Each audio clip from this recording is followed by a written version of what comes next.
Good afternoon, everyone. Good afternoon. I am just so elated. This is such a historical day in Washington, D.C.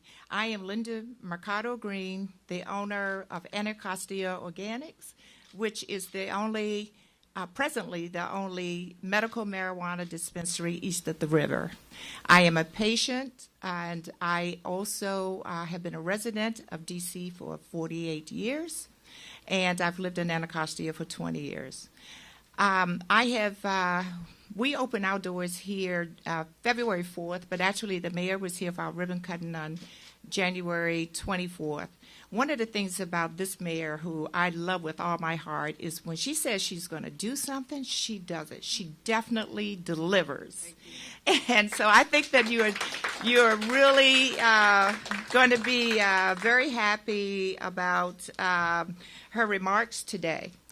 I've never seen this many city officials accompany you to, any of your pressers or announcements, and I'm very happy. I just want to acknowledge some of the directors and that are here today in no particular order, and I got to read my chicken scratch here.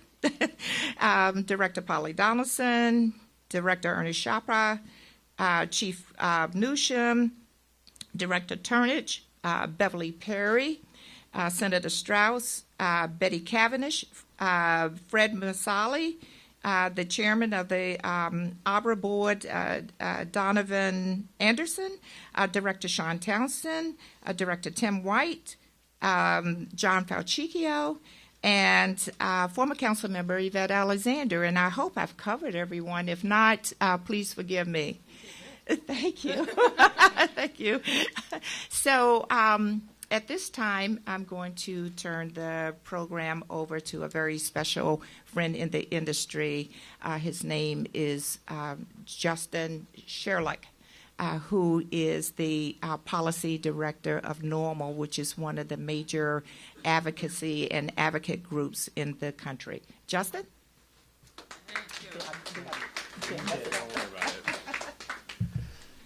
Hey, thank you so very much for that kind introduction, Linda. My name is Justin Streckel. She did tell me she was going to butcher my last name before I came up here. So, Linda, thank you so very much for having us here and for being a business leader who, as we look around your store here, like this is the face of what cannabis legalization could look like. And I also want to thank Mayor Bowser. Just thank you so very much for always being just, truly, bringing light to this issue that for decades has not been discussed in any sane or semblance of way. Too often the issue of cannabis has been marginalized as a political issue or been perceived as some kind of a third rail in the politic because we couldn't address it. Too many of our elected officials were unwilling to acknowledge the reality of who was suffering under the criminalization of cannabis. But today is a new day. 4.5 years ago, Initiative 71 was overwhelmingly passed by D.C. voters with the full understanding that City Council was ready, they were willing, and at the time they were able to implement a regulated adult use cannabis marketplace here in the nation's capital. But unfortunately, a certain member of Congress from Maryland decided that he wanted to play D.C. lawmaker and tried to get in the way through the congressional appropriations process. Well, today, the mayor is saying loudly and clearly, you will not stop us. And NORML stands here behind you. Thank you. Thank you. The continued unregulation of the cannabis marketplace is detrimental for a number of reasons. It's detrimental from a consumer safety perspective because consumers don't know what they're getting. They don't know who they're getting it from. And it's detrimental that there is no accountability whatsoever for the thousands and thousands of otherwise law-abiding D.C. residents and Americans nationwide who want to be able to go and purchase a product that they understand that there is an integrity behind and that there are mechanisms of government to protect that consumer should that product not be as advertised. This is critical to the functioning of any marketplace in any industry whatsoever, and cannabis is no different. It's also the continued underground economy of cannabis is detrimental because of a community safety perspective. no street dealer has an incentive to check IDs of their customers. By bringing cannabis out of the shadows and putting it behind the counter, we will have responsible business owners, like Linda, checking the ID of those who are showing up to buy cannabis, just as we do in liquor stores that are selling beer, wine, and spirits. And there will be a regulatory enforcement regime that the city will run to make sure that those regulations are being followed. I'll let the mayor further describe her own initiative, but I do want to stress that the Safe Cannabis Sales Act is a responsible path forward to actually implement the will of D.C. voters. And there's two things that I want to stress to all of you today. First off, the reinvestment in the communities that have been historically targeted and marginalized by law enforcement, using the criminalization of cannabis just as an excuse to engage in interactions with individuals. The lasting damage of the institutional racism in law enforcement and their targeting of black and brown individuals, not just here in D.C., but nationwide, is abhorrent, and I fully applaud the fact that there are reinvestment mechanisms in the Safe Cannabis Sales Act to begin to make sure that the tax revenue generated from this now soon-to-be lawful distribution is going to reinvest in the areas that were hardest hit. Second, the sealing of criminal records. For generations, generations of individuals in this country, predominantly black, predominantly brown, and predominantly poor, were held back from opportunities as a result of having the scarlet letter of a criminal record on their person.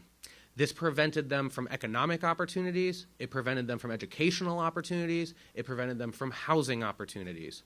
For too long, those individuals have suffered not just from the initial infraction and the initial engagement with law enforcement, but the legacy collateral consequences associated with that criminal record.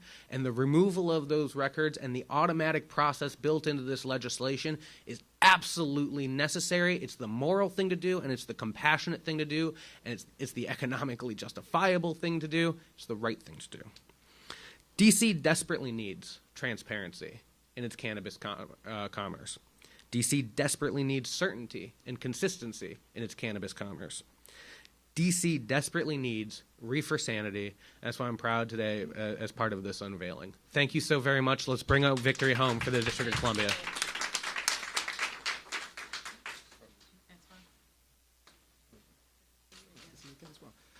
Good afternoon, everyone. My name is Antoine Washington. I currently work for District Growers, one of the only minority-owned cultivators in the District of Columbia. I'm also a DC native, born and raised here, and I'm currently going to graduate summa cum laude from UDC with a... Just wanted to talk to you about how excited I am about this new legislation, both as a DC native and as a young professional in the cannabis industry. So first, as a young professional in the cannabis industry, this allows us to reach more and more customers or patients. Right now, we only have medicinal, but if recreation was to happen in DC, we will be able to reach a lot more customers and a lot more patients. Furthermore, it allows DC residents to get involved in the cannabis industry. I love how she set aside that a certain percentage of licenses as well as the new employees will have to be DC residents. When I was trying to get into the industry about 4 years ago, I couldn't find a place for myself, and so I decided to start growing at home. But eventually I found a company that was about inclusiveness, which is what I was searching for in the cannabis industry, and that's why I decided to join District Growers. Furthermore, another reason I'm excited about this new legislation is that with regulations comes safety, and we can continue to have a safe and well-regulated cannabis industry in the District of Columbia. Furthermore, another reason I'm excited, this is Mayor Bowser coming through on her promise to bring recreation to DC. So without further ado, I give you Mayor Bowser. Well, thank you, Antoine. Let's hear for Antoine and give him a big round of applause. I actually just got the opportunity to meet Antoine yesterday when we toured a cultivation center. He was explaining the science to me about the testing of the cannabis, and he told me he was a biology student at UDC. So he hit everything. And I was delighted to meet you and delighted to be with all of you today. Linda, thank you. Justin, thank you. And thanks to my entire team. And I appreciate you recognizing them because many of them have been very focused for many, many months on making sure we could be here today. So let's give them a big round of applause. So you heard it from Justin already. You know the predicament that the city is in. 71% of voters went to the polls and voted for Initiative 71, which allowed for the possession and use of marijuana by adults at home. And many of them also believed when they cast that vote that they were legalizing recreational marijuana. But what we know is that Initiative 71 was much more narrow, and legislation to legalize the recreational use of marijuana by adults requires legislative action, and this bill that we will present to the council will do exactly that.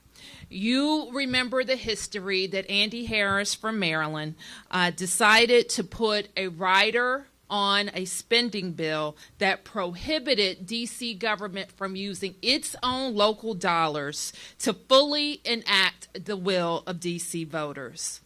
Boo. And we know that such congressional interference can only finally and permanently be distinguished with what? D.C. statehood. What Andy Harris did was a shameful abuse of congressional power that has left us with a significant public safety problem. Right now, our laws are basically leading adults who want to use cannabis to an illegal market, and illegal markets aren't safe. Unsafe pot parties, for example, have popped up in our neighborhoods. People have sold untested and unsafe marijuana out of the trunks of their cars. We also know that for far too long, the possession of marijuana has been a pipeline to prison, especially for black men. And so today, we will also take the bold step to bend the pipeline and replace it with a pathway to prosperity. November 6, 2018 was a big day at the ballot box in our nation. It was for us too. I got reelected mayor, and the Democrats took control of the House. The next day, I was asked what Democratic control of the House would mean for us, and I said it meant that we had powerful allies in promoting and defending our values. We are hopeful now that with new appropriations bills being drafted on the Hill, that our Congresswoman and our allies will be able to remove the marijuana rider. But we will not wait. We cannot wait. We must act now to show that we are serious and that we are certain and that we have devised a regime that supports activity already happening here in the District of Columbia, but does it in a responsible way. So today I'm excited to announce that we are introducing the Safe Cannabis Sales Act of 2019.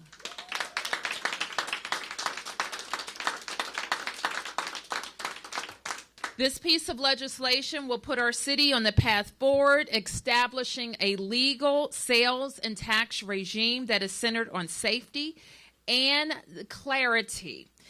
It will also promote equity by ensuring that the benefits of this new regime go to our most vulnerable communities. With a legal market, we will have a well-regulated regime, one where cultivation centers are inspected so that consumers know that they are purchasing a safe product. And most importantly, and also important, I should say, the legislation focuses on creating a tax system that promotes equity. We will begin generating significant tax revenue that we can reinvest in our communities that have been hardest hit by the criminalization of marijuana. After setting up the system and conducting public awareness about the associated safety, health, and employment issues related to using marijuana, I propose that the tax revenue will be reinvested in affordable housing. We have the opportunity. We know we've been very focused on housing in the last 5 years, and certainly preservation of housing will continue to be a big issue for the District of Columbia. We have the opportunity to right wrongs, in which for decades have destroyed families here in D.C. And especially in vulnerable neighborhoods. Thousands of Washingtonians, a disproportionate number here in Ward 8, suffer from having criminal records relating to marijuana arrests and convictions. With this legislation, we provide automatic record sealing for most marijuana convictions within 1 year of this bill's effective date. Automatic record sealing will allow residents to more easily apply for jobs, take out loans, find employment, and complete housing and rental applications. We believe that this is a first of its kind policy. We also recognize that legal cannabis is a business.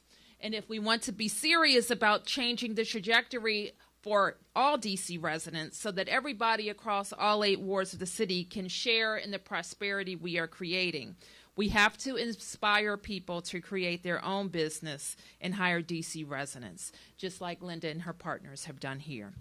This is a moment that we must seize. The cannabis industry is an exciting new market that can create those opportunities, but we're also putting in measures to ensure that those opportunities go to D.C. residents. This legislation requires that employers in the industry must hire D.C. residents. The floor will be set at 60% of the workforce. New licensees will be owned by D.C. residents. There, too, we will set the floor at 60% of owners being D.C. residents. So the people making money from this industry will be our neighbors and not out-of-state illegal importers of marijuana. This bill is a tremendous step forward for our city and moves us closer to addressing the public safety and health while also growing our economy in a more inclusive way. So let me be clear, nothing changes today. Recreational marijuana has not yet become the law. So non-medical marijuana still cannot be purchased or sold, and we have a lot of work to do. We will call on the council to hold hearings, to set a schedule, and to get this work done. It is vitally important that the district take this critical step to prepare the regime so when the rider is removed, and we call on our allies to do what they say they're going to do and keep their hands off of D.C., the district can immediately end this terrible predicament caused by the Congress. So my hope is that this bill continues to spark awareness about the untenable predicament that the district is in. We have worked for months crossing our T's and dotting our I's, and we are very proud to push forward with these ideas. So we will take some questions. I have a number of members of my team who will assist in answering questions, including Bessie Cavendish, my general counsel, Fred Musali, who's the director of the current ABRA, soon to be the Alcohol, Beverage, and Cannabis what's the last A? Administration. And we are happy to take a few questions. Please join me at the podium. Yes.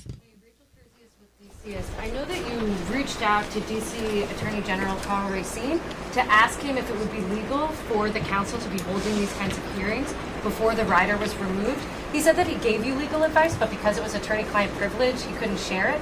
Would you be able to share the legal advice that he provided?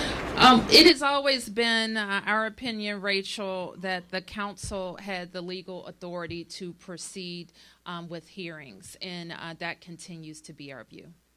Yes.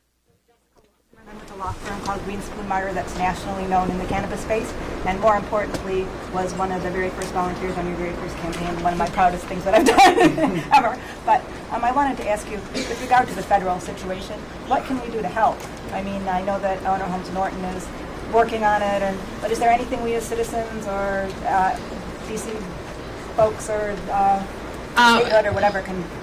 Yes, absolutely. The way that we solve this, and I know that Senator Strauss is here, our senator, and I'm sure he agrees that the way that we know this won't be a problem for us ever again is that we become the 51st state, and we don't have to worry about interference from Congress people.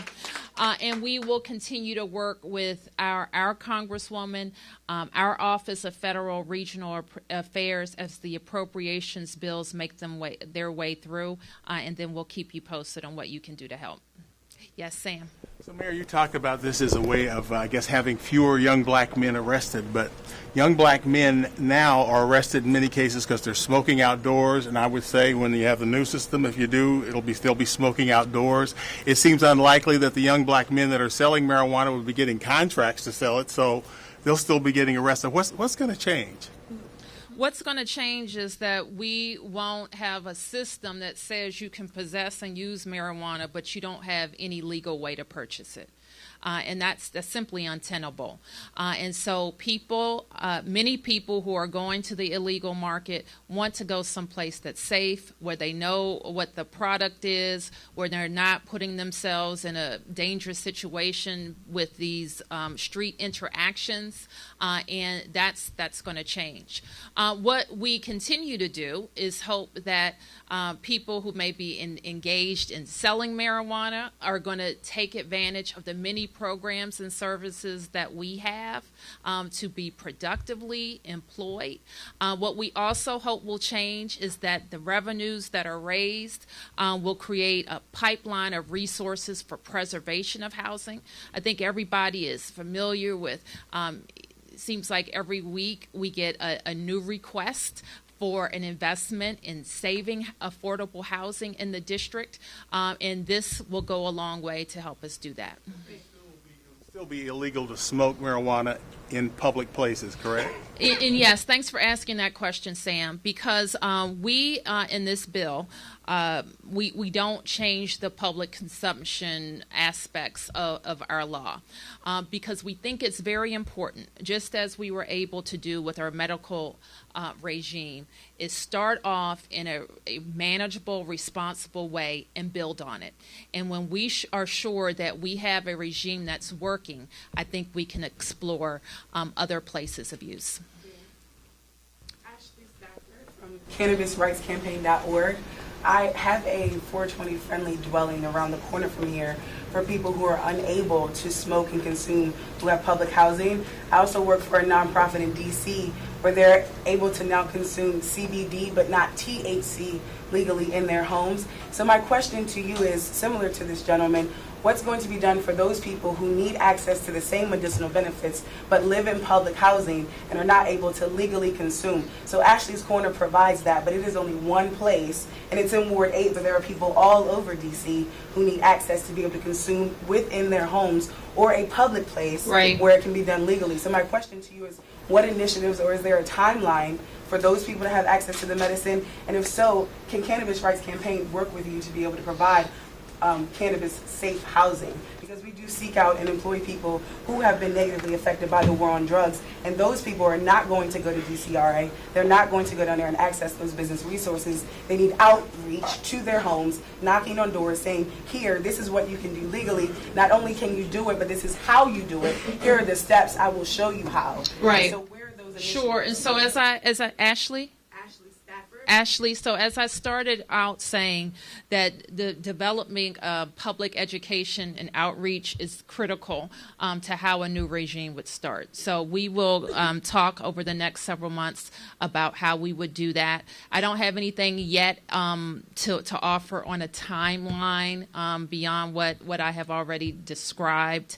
And the Congresswoman has a bill that affects federal housing that's before the Congress now. I should say, however, that owners of private property can still make decisions about cannabis use in their properties. So I'm talking about other multi-family housing, other apartment complexes. Still, the property owner can make decisions about cannabis use there. Patients don't own those buildings, nor can they make the rules, and so somebody has to influence the owners. I got it. Right? Now, I just wanted to let you know what the status quo is. Yes. Wants to say thank you for at least putting this bill forward. Many folks that we talked to over the last few hours after this came to light was that this is a great start. But what can we do to strengthen this bill? I love sealing the record, but what about expungement? I love the idea that we're going to create jobs, but what about creating entrepreneurship? Are you or your team interested in possibly creating space in the incubator and accelerator space to make sure that folks are able to access the opportunity to enter the industry? I think that we're very open. And while we have done a lot of work, we've researched what works and what hasn't worked in other cities, and we have advanced our best thinking right now, and I would say we're probably 99.5% there. That's not to say that during the hearing process that other ideas don't come up that may be worthwhile to pursue. So I think that we should all stay engaged in the hearing process. Yes, let me get some of the press. Yes, sir. Mayor Bowser, Ike Ajachi, Fox 5 DC. I know in your bill it states that it will try to work to get rid of the practice of people or establishments gifting marijuana when they purchase other things like clothing and things of that nature. How specifically does your bill and plan to address that issue? Well, that would probably be more carefully addressed in the regulations that will come out. And I would say that some of that activity you described is already illegal. And the regime will, in the regulations that come out that Fred's agency will implement, will address enforcement mechanisms. Yes? It is. It'll probably be spelled out, as the mayor says, in more detail in the regulations, but the bill explicitly prohibits giving marijuana in exchange for a membership fee or a donut or a T-shirt or that kind of thing. So that whole resources allocated to police force in order to actually try to, crack down or something like that. We think that those places exist now because people can't buy in a way that they're accustomed to buying, like going in a store and buying. So some entrepreneur figured out they'll try to skirt the law. So we think that activity will be crowded out by legal activity. Yes. Mayor Bowser, a couple questions. One, when can we see the legislation? I think today. I mean, Yeah. The Washington Post has seen it. Clearly, some special interest groups have seen it. We're at a disadvantage that we're not able to ask you intelligent questions about the legislation without seeing it. Okay, you'll have it. You'll have it. You'll have it. You'll have it. So, could you go back to Rachel's question about what is different now than in 2015 when the council was poised to start having hearings on this, and the city pulled back because of the warning from Attorney General Carl Racine? I know there was a difference of opinion between the council's general counsel and the Attorney General, but what now makes you think, or are you just ready to take on this fight and defy Congress and start holding these hearings? Our opinion hasn't changed. We always believed that we could proceed. Mine.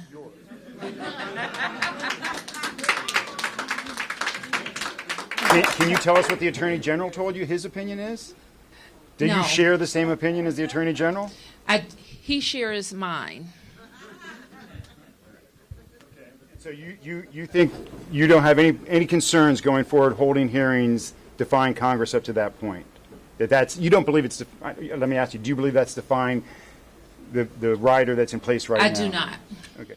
Can we maybe hear from Chief Newsham also just on this issue of like this position that we're in? In the meantime, you said, you put it out this morning, nothing's changed yet. Nothing has changed yet. So going forward, what will the police be doing as, again, in reference to people smoking pot in public, or these pop-ups that we see coming around, or these groups that the police have been enforcing, making a lot of arrests, but those arrests haven't been prosecuted for these people who have been doing this, you buy a T-shirt and you get a bag of pot with it. Yeah. Chief. Mark, that was a lengthy question. Can you repeat that?